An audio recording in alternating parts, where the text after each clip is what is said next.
Graça e paz do Senhor Jesus, meus irmãos e irmãs. Vamos dar continuidade à nossa série de estudos bíblicos na carta de Paulo aos Efésios. Nós entramos aí no capítulo 4, na quarta passada. O pastor Alexandre expôs aí do versículo 1 ao versículo 6. Entramos na parte prática da carta e vamos dar sequência a essa parte prática a partir do versículo 7, do 7 ao 16. Nós vamos expor versículo a versículo, como nós temos feito, e simultaneamente também nós vamos extraindo algumas aplicações práticas para as nossas vidas. Gostaria de pensar essa estrutura textual aqui do versículo 7 ao versículo 16, dividida em três partes. A primeira do versículo 7 ao versículo 10, a segunda do versículo 11 ao versículo 14 e a terceira do versículo 15 e 16. Vou ler primeiro a primeira parte e vamos meditar sobre ela e as outras subsequentes. Versículo 1 ao versículo 10 diz assim: E a graça foi concedida a cada um de nós segundo a proporção do dom de Cristo. Por isso diz: quando ele subiu às alturas, levou cativo o cativeiro e concedeu dons aos homens. Ora, que quer dizer subiu, senão que também havia descido até as regiões inferiores da terra? Aquele que desceu é também o mesmo que subiu acima de todos os céus para encher todas as coisas. Paulo havia mencionado aqui anteriormente a importância da unidade e como Deus trabalha acerca dessas coisas na unidade da vida da igreja. E ele termina o versículo 6 dizendo que Deus é um sobre todos e age por meio de todos. Aí a pergunta que Paulo quer desenvolver em resposta a partir disso é: de que forma Deus age por meio de todos? Como é esse agir da parte de Deus, uma vez que há uma só fé, um só batismo, um só Espírito, e essa unidade é onde Deus age e por meio da qual Deus age. Como Deus então faz isso? O argumento de Paulo nesse versículo 7, do versículo 7 ao versículo 10, é que Deus faz isso por meio de Cristo. E Cristo triunfou sobre todos os seus inimigos e como um guerreiro triunfante, ele agora tem em suas mãos os despojos, vamos dizer assim, daquela batalha, e assim ele pode distribuir essas dádivas, esses despojos como dádivas às pessoas que ele bem entender. E nesse caso aqui, nessa comparação de um guerreiro, Cristo sobe às alturas como um guerreiro vitorioso e distribui as dádivas, os dons aos homens, distribui as bênçãos, aquilo que ele conquistou como um guerreiro a todos os homens. Isso está descrito aí no versículo 7 ao versículo 10, mas Paulo destaca no versículo 7 que isso é segundo a proporção do dom de Cristo, ou seja, segundo a proporção, a medida da dádiva de Cristo, a medida que Cristo decidiu dar essas dádivas, esses dons. E esses dons aqui estão relacionados com as habilidades que cada um recebe da parte de Deus para agir no meio dessa unidade do seu corpo. E Paulo vai listar mais adiante aqui, mas já antecipo, as habilidades que estão relacionadas com a ministração da palavra.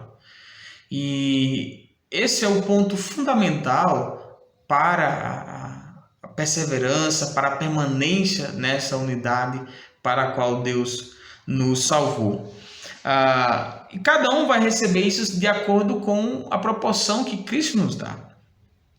Mas Paulo vai dizer no versículo 8 que Cristo fez isso da seguinte maneira: quando ele subiu às alturas, levou cativo o cativeiro e concedeu dons aos homens. Paulo está fazendo aqui uma leitura do Salmo 68, versículo 17 e 18 ali, sobre o fato de Deus estar no Monte Sinai, nas elevações do Monte Sinai, e não ter escolhido nenhum outro monte para revelar a sua glória, para manifestar a sua presença.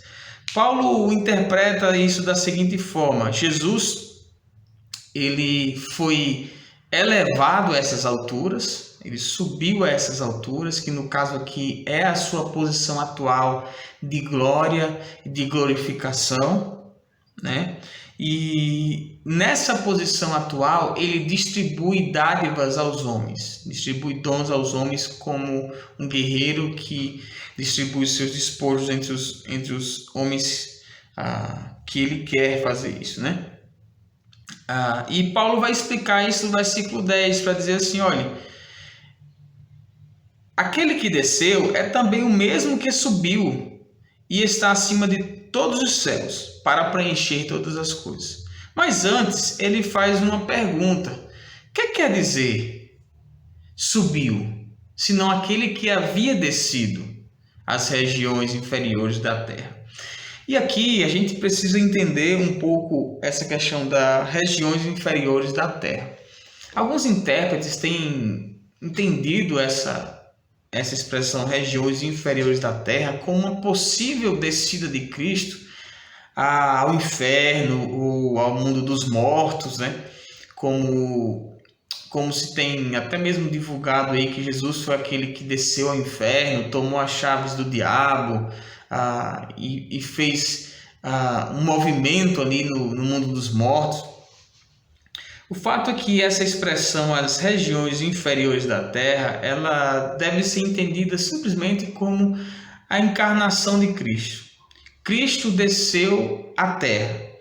Na construção grega dessa frase, as regiões inferiores da terra, seria o que nós chamamos na língua portuguesa de aposto, né? Uma explicação do que seriam essas regiões inferiores. Algumas traduções trazem a seguinte descrição, né? As regiões inferiores, vírgula, a terra. Seria uma explicação do que seriam essas regiões inferiores.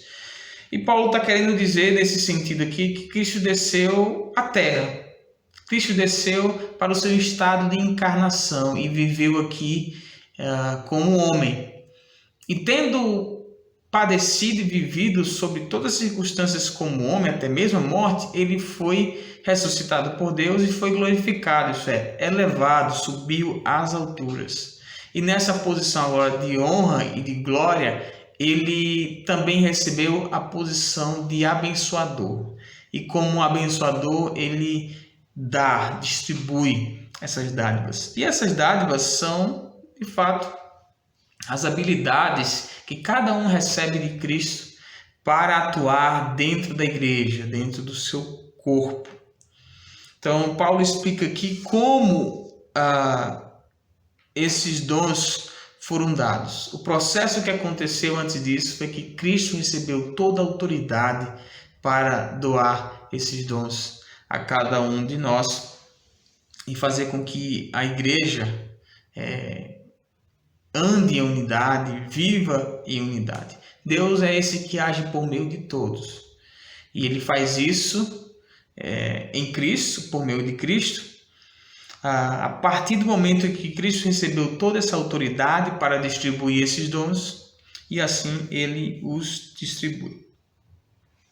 Aí, nós entramos aí nessa segunda parte, que eu mencionei aqui, que é do versículo 11 ao versículo 14, em que Paulo vai mostrar quais seriam esses dons e quais as finalidades, os propósitos pelos quais os membros do corpo de Cristo recebem esses dons. Ele vai dizer assim, ele mesmo concedeu uns para apóstolos, outros para profetas, outros para evangelistas e outros para pastores e mestres. Note que todas essas dádivas, essas funções que as pessoas do corpo de Cristo recebem, estão relacionadas aqui ao ministério da palavra. Obviamente, existem outros dons, existem outras atividades ministeriais que são importantes para a vida da igreja, mas eu gosto daquela ilustração de um corpo, né? Como Paulo descreve aos Coríntios também. Embora todos os membros do corpo precisem uns dos outros, mas há membros do corpo que, se faltarem, por exemplo, o corpo não consegue existir. Se você perder um dedo, uma perna, um pé, obviamente o seu corpo continuará existindo em vida, né? Continuará vivendo. Mas se a gente perde um coração, o cérebro, algo vital para a nossa atividade humana, certamente aí a nossa vida se encerra. Eu comparo essas atividades aqui relacionadas ao ministério da palavra como esses órgãos vitais para a vida humana. De modo que o ministério da palavra é vital para a vida da igreja. Se deixarmos de praticar o ministério da palavra, a igreja deixa de experimentar a bênção de Deus através da correção, através da instrução, da admoestação, da direção do caminho certo. Então, Deus concedeu uns para apóstolos, que quer dizer enviado, mensageiro, né? Aqueles que são enviados por Deus para desenvolverem alguma função. Nós já vimos isso no Novo Testamento. Jesus estabelece apóstolos. Eu não creio que há uma continuação do ministério apostólico tal como houve no ministério apostólico no tempo de Jesus.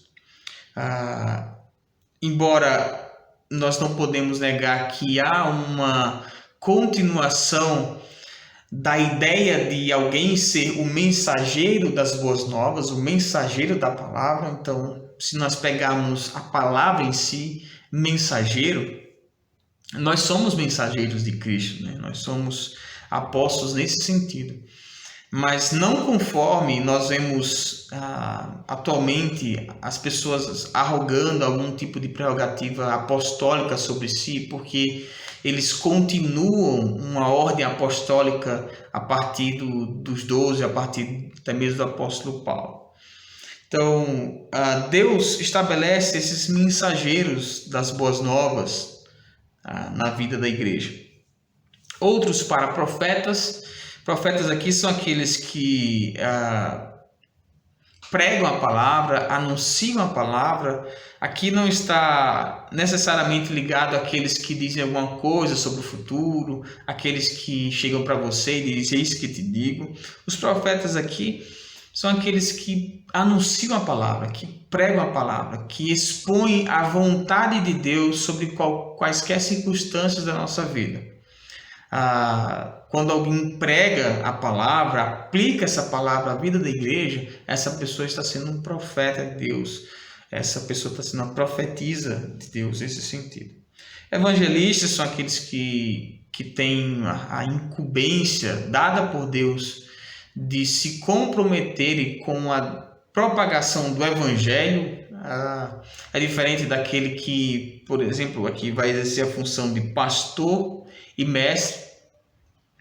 Algumas traduções, alguns manuscritos gregos não trazem, por exemplo, essa distinção pastores e mestres. Esses manuscritos colocam apenas como pastores mestres. Esses mestres aí seriam um adjetivo, uma qualidade desses pastores.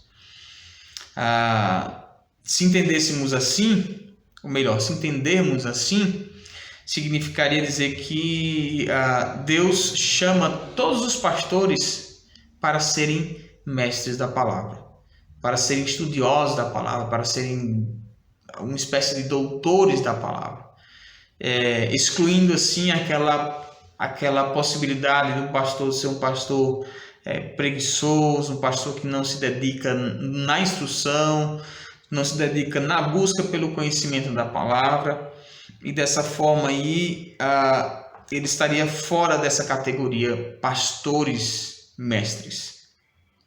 Todos esses aqui estão relacionados ao ministério da palavra e, portanto, é vital para o funcionamento da igreja.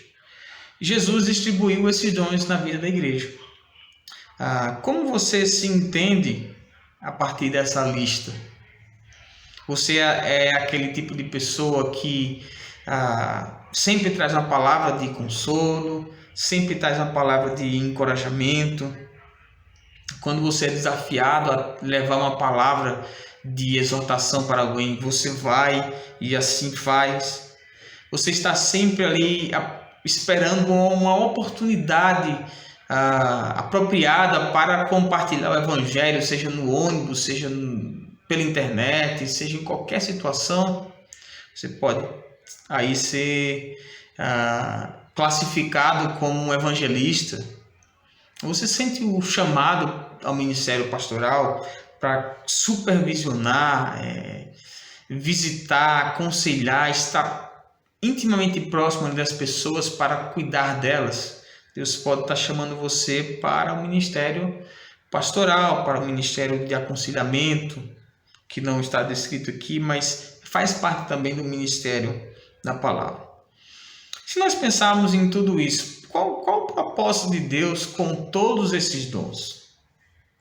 O que Deus quer ao distribuir isso na vida da igreja? Será que Deus quer que a gente fique competindo um com o outro ou fazendo algum juízo de valor? Qual dom é melhor? Qual dom é menos honroso? Ou se Deus me der o dom da profecia, de pregar a palavra com poder e com autoridade, eu dizer para Deus, não, Deus, eu queria mesmo era o dom de ser evangelista.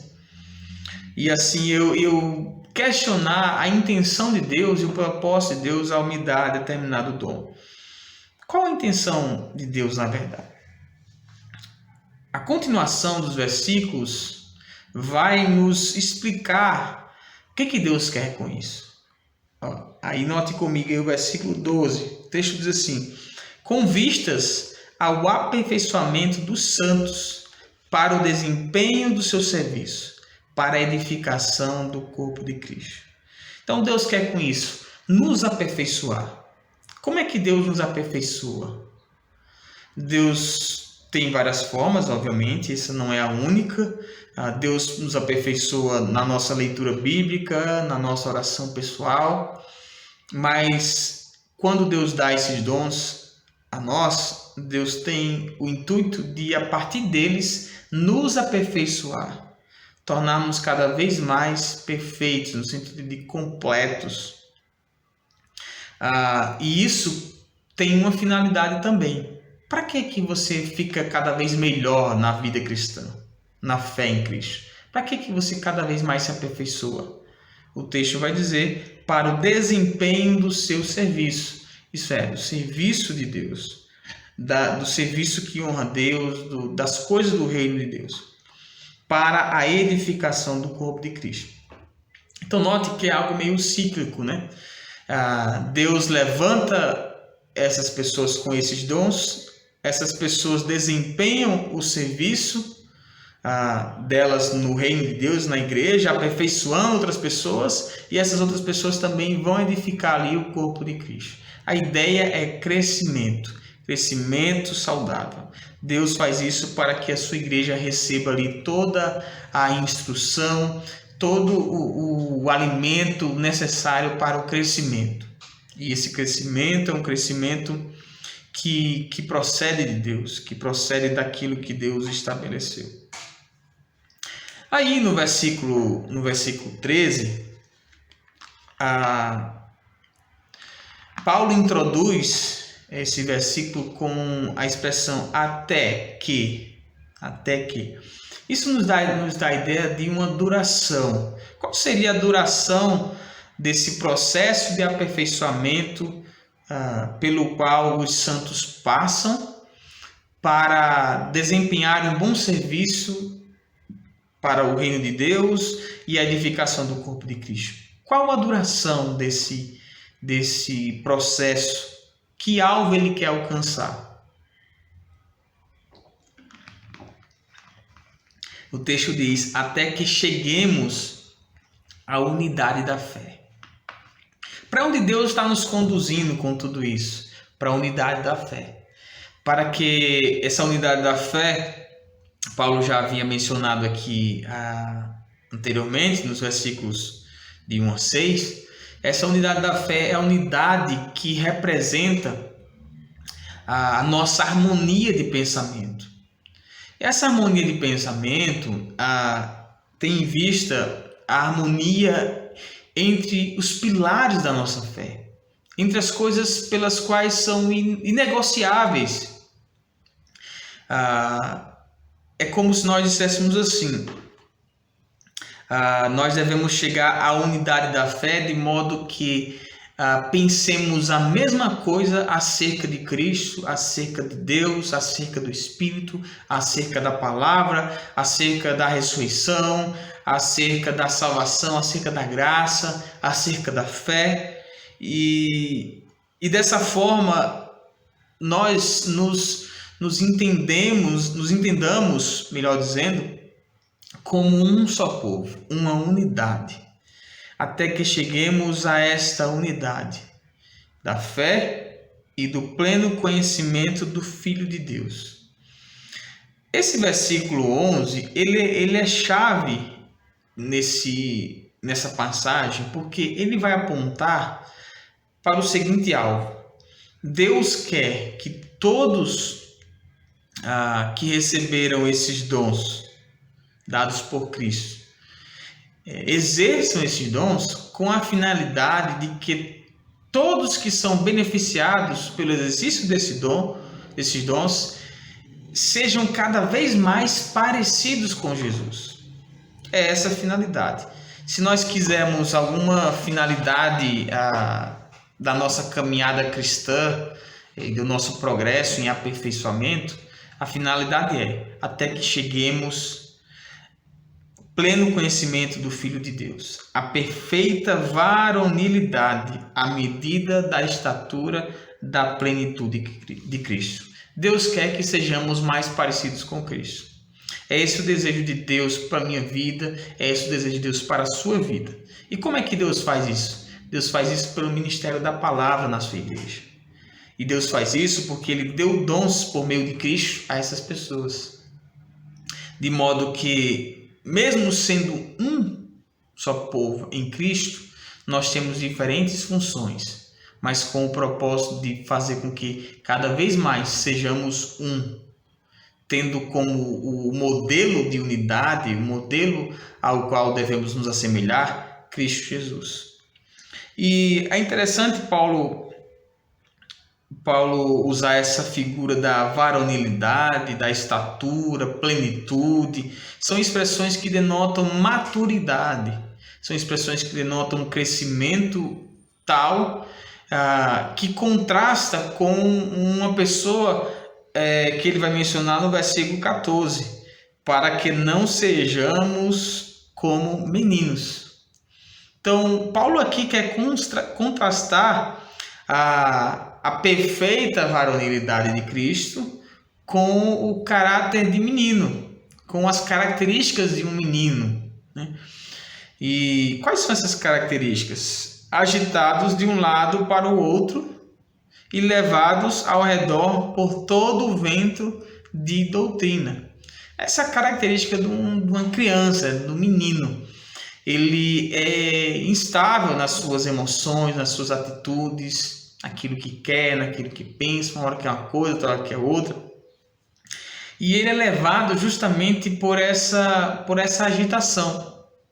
O vento representa aqui aquilo que traz coisas de um lado para o outro, e coisas diversas, né? E a criança, ela segue aquilo que chega até ela a partir da sua empolgação. Ela vai seguindo esses ventos de doutrina e vai sendo levado de um lado para o outro. O propósito de Deus com esses dons é que não façamos dessa maneira, que a gente não haja assim, como um menino.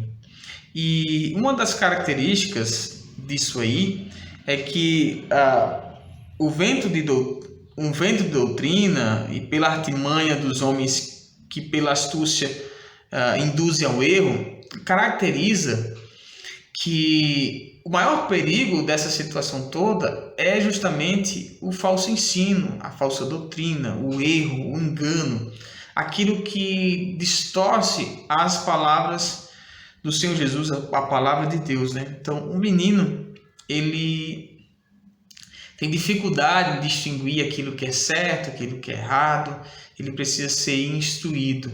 E, obviamente, tem no nosso meio, e até certo ponto nós devemos aprender muitas coisas que ainda agimos como meninos, mas o interesse de Deus, por meio da sua palavra e por meio dessa instrução bíblica, é que a gente vá saindo desse estágio de infantil e vá crescendo cada vez mais, cada vez mais, cada vez mais. E aí fica a pergunta para nós: em que estatura você está? Em que estágio do seu crescimento e de sua vida cristã você está? Certamente você e eu já ouvimos muitos mestres, muitas mensagens do Evangelho, muitas exposições da palavra, várias pessoas já chegaram até nós nos confrontando, nos corrigindo, nos consolando. Estamos rodeados de pregações, temos muitas coisas hoje. Mas o que isso produziu em nós até agora? Se nós tivéssemos um medidor aí de crescimento espiritual, desde que nos convertemos até o prezado momento, como nós classificamos o nosso crescimento? Estamos mais perto, cada vez mais, da perfeita varonilidade, à medida da estatura de Cristo? Estamos conhecendo cada vez mais acerca do Filho de Deus, acerca do nosso Senhor? Ou ainda permanecemos agitados por todo o vento de doutrina, né? Como uma criança?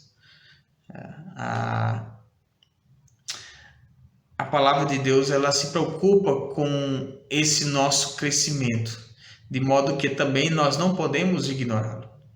Se nós viramos as costas para o nosso crescimento, nós estamos também virando as costas para aquilo que Deus quer fazer em nossas vidas.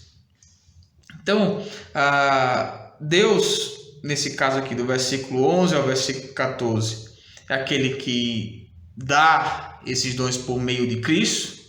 Esses dons estão aqui estritamente relacionados aos ministérios da palavra, e o alvo desses ministérios é o aperfeiçoamento dos santos para que eles desempenhem o serviço, também esses que recebem esses dons, e o alvo final é que cheguemos cada vez mais próximos da estatura de Cristo, sejamos cada vez mais parecidos com Cristo e não sejamos mais pegos aí de surpresa ou enveredados aí pelo erro, pelo engano e pelo falso ensino.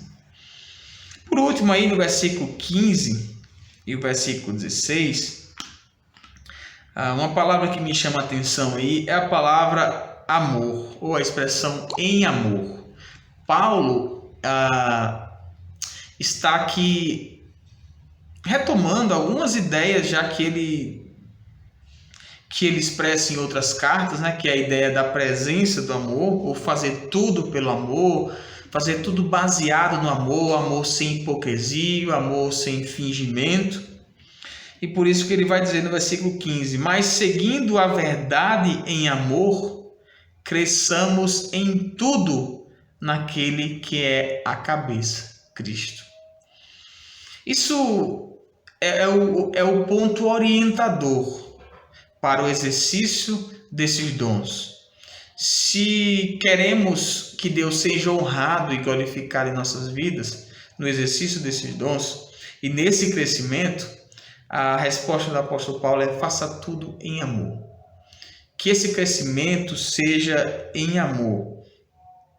Que essa nossa vida cristã seja vivida em amor. E fazendo assim, nós cumpriremos a vontade do Senhor. Paulo vai dizer em outras passagens de suas cartas que aquele que ama cumpre toda a lei. Porque a lei é amar o Senhor e amar ao próximo, né? Então, se tudo isso que eu faço pela motivação do amor, sem fingimento, sem hipocrisia, eu estou cumprindo a lei do Senhor. Cristo é o cabeça de todo o corpo. Aí Paulo vai trazer uma outra ilustração aqui, uma outra metáfora, que é a metáfora do corpo, né? E ele coloca cada um desses membros como partes constitutivas desse corpo maior, que tem como a principal peça, vamos dizer assim, desse corpo, Cristo, que é a cabeça, aquele que governa, aquele que lidera, aquele que é o Senhor, na verdade, desse corpo. De quem todo o corpo, versículo 16, bem ajustado e consolidado pelo auxílio de toda a junta e segundo a justa cooperação de cada parte. Note que Paulo está descrevendo uma intensa ligação entre esses membros do corpo, auxiliando, ou seja, trabalhando juntos ali para o funcionamento, para manter aquele corpo vivo e em funcionamento.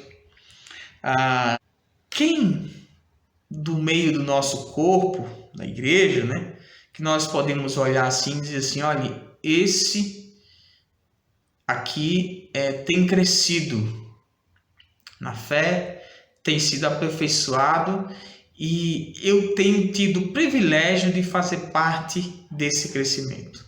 Deus me deu a dádiva de, por meio da sua palavra, fazer parte do aumento e do crescimento da vida dessa pessoa.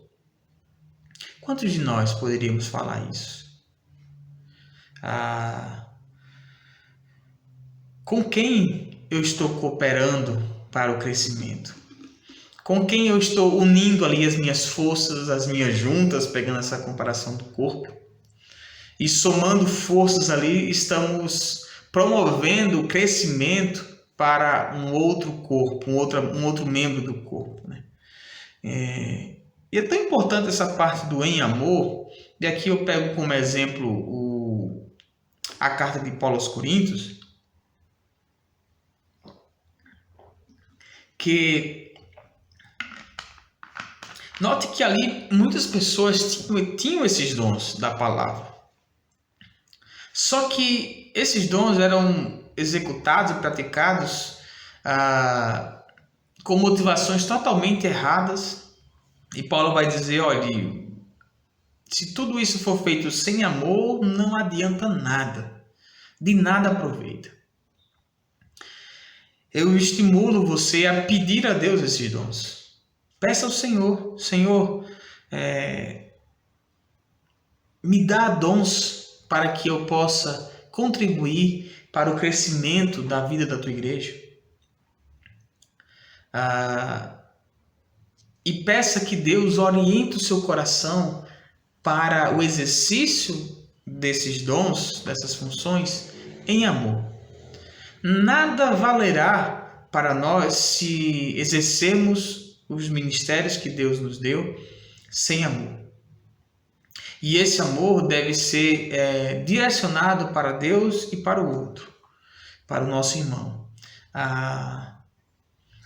É estranho quando alguém diz assim, pelo menos me soa estranho quando alguém diz assim: eu gosto tanto de fazer parte desse ministério, é o meu dom, é aquilo que eu faço de melhor, eu me sinto realizado nesse ministério. E por que soa um pouco estranho essa expressão? Porque nesse exemplo que eu estou dando, essa expressão vem ausente de uma referência ao outro, de uma referência a Deus. É como se a pessoa tivesse a satisfação em si mesma de estar exercendo uma função da qual ela se sente privilegiada, uma função a qual ela entende ser a sua função principal e nela ela se realiza, mas ela não menciona o outro, não menciona Deus. Então termina sendo uma autorrealização, termina sendo um desejo de satisfazer a si mesmo. E por isso que esse amor ele deve ser direcionado para Deus e para o outro.